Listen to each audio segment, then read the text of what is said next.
All right, hi everyone. Welcome to Back to School Night on Tuesday, September 29th, 2020. Before we get started, I just wanted to make sure you guys know that if you are looking for translation of any kind, you can follow the instructions on the screen, pause the video if you need to, and then we can keep going together.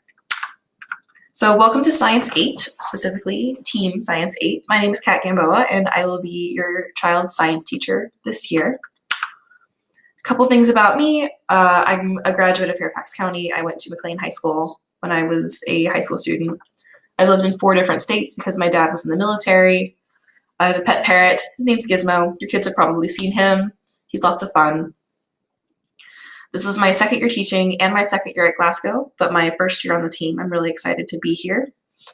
I went to undergrad and also graduate school at UVA, and I am the oldest of 4, so I have 3 siblings. So Science 8. Science is my favorite thing, and I'm really excited to share it with your students. I believe that science is best learned when students are building relationships with their teachers and their peers, when they are engaged in the learning, when they can try lots of different things and be exposed to a variety of different ways of approaching situations, and when they can create and meet goals for themselves. So in order to do all of that, students are going to really need, especially in this virtual world, to be advocating for themselves. It's really important. They will be needing to attend, be there, and give their best participation, even when it's difficult. Some of what we do is brand new to kids, and it can be a little bit daunting, but the kids that can push through and find that resiliency in themselves, see the opportunity in that challenge, are always going to be successful. And so all students can do it. It just takes a little bit of push sometimes. So on the subject of new learning for your kids, this year in 8th grade science, we have 4 units: forces in motion, matter, energy, and waves. It's basically physics and chemistry is what they'll be learning this year. It's a lot of fun. I think some of what we do is the basis for a lot of learning in high school. So I think it's going to be a lot of fun for them to see it keep coming back.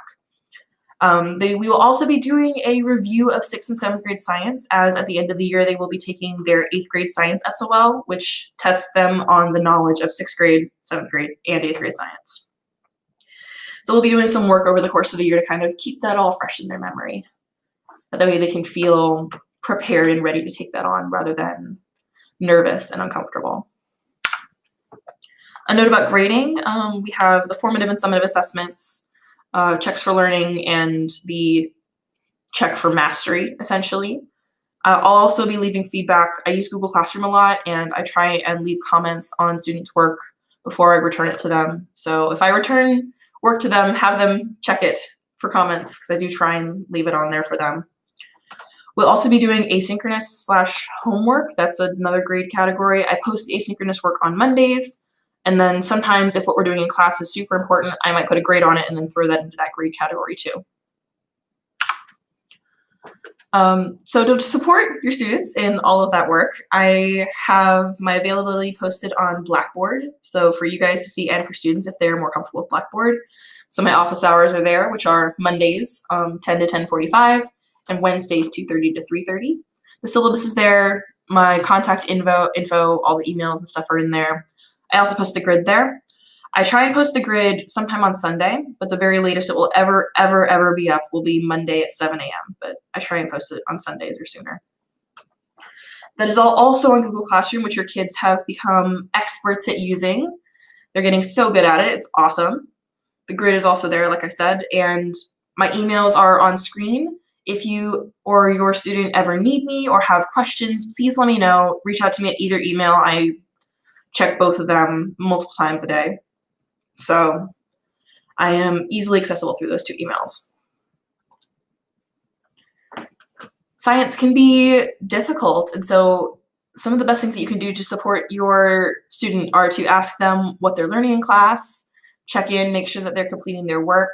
My favorite thing to do is to have students explain to the adults that take care of them what they're learning and try and teach it to their family members.